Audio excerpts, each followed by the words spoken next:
Bhagavate Vasudevaya. Vandeham Shri Guru Shri Juta Padakamalam. With reference to the above concept of Sanatana Dharma, we may try to understand the concept of religion.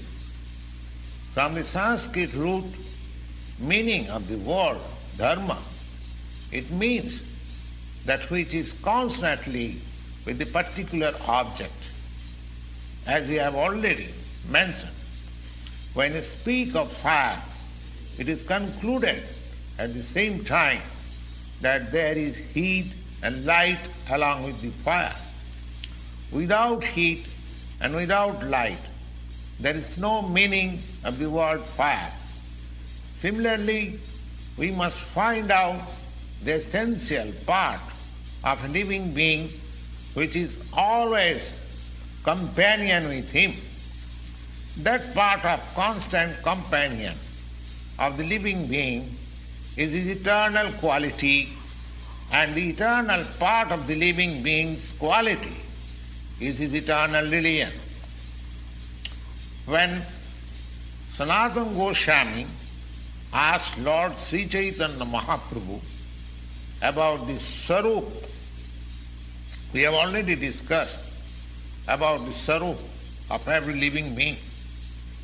Sarup, or real constitution of the living being, the Lord replied that the constitutional position of the living being is to render service to the Supreme Personality of Godhead.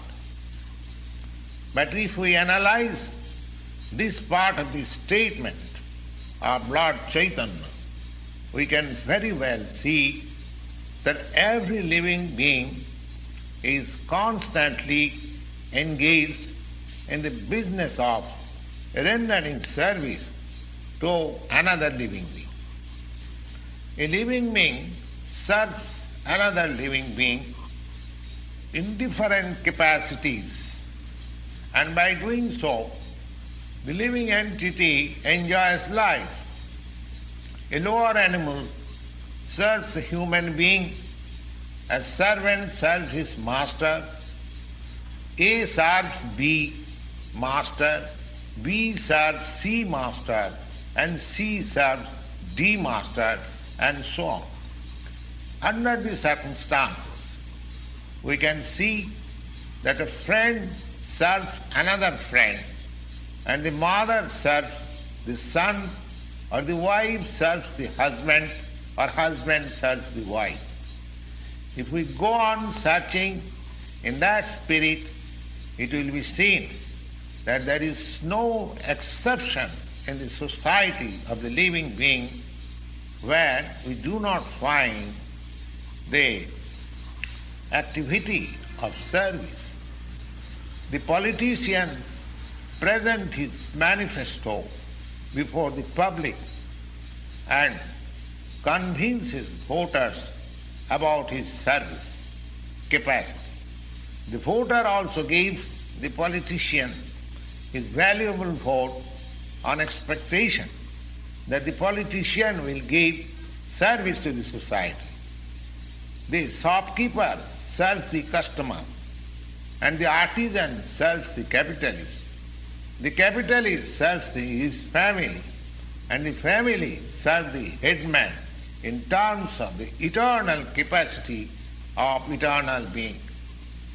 In this way, we can see no living being is exempted from the practice of rendering service to other living beings, and therefore we can conclude that service is a thing which is the constant companion of the living being, and therefore it may be safely concluded that rendering of service by a living being is the eternal religion of the living being.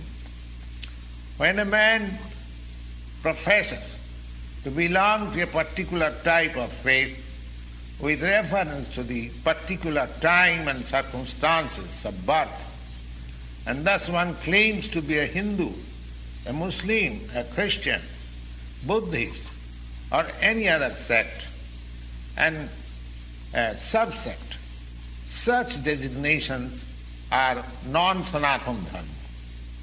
A Hindu may change his faith to become a Muslim, or a Muslim may change his faith to become a Hindu or a Christian, etc. But in all circumstances, such change of religious faith does not allow a person to change his eternal engagement of rendering service to others. A Hindu or a Muslim or a Christian, in all circumstances, he is servant of somebody, and thus to profess a particular type of faith is not to be considered as Sanatana Dharma, but the constant companion of the living being, that is rendering of service, is the Sanatana Dharma. So, factually, we are related in the service relationship with the Supreme Lord. The Supreme Lord is the supreme enjoyer, and we, living entities, are eternally His supreme servitors. We are created for His enjoyment, and if we participate in that eternal enjoyment with the Supreme Personality of Godhead, that makes us happy, not otherwise. Independently, as I have already explained, that independently any part of the body, the hand, the feet, the fingers, or any part of the body, independently cannot be happy without cooperation with the stomach. Similarly, the living entity can never be happy without rendering his transcendental loving service to the Supreme Lord. Now, in the Bhagavad-gita, the worship of different demigods is not approved. It's not approved because it is said in the Bhagavad-gita, 7th chapter, 20th verse, the Lord says, Kamastasya hitagyana prapaddanti annadevataha. Kamastasya hitagyana. Those who are drifted by lust, only they worship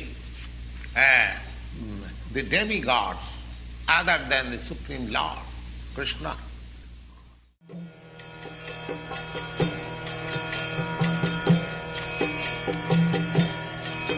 Hare Krishna,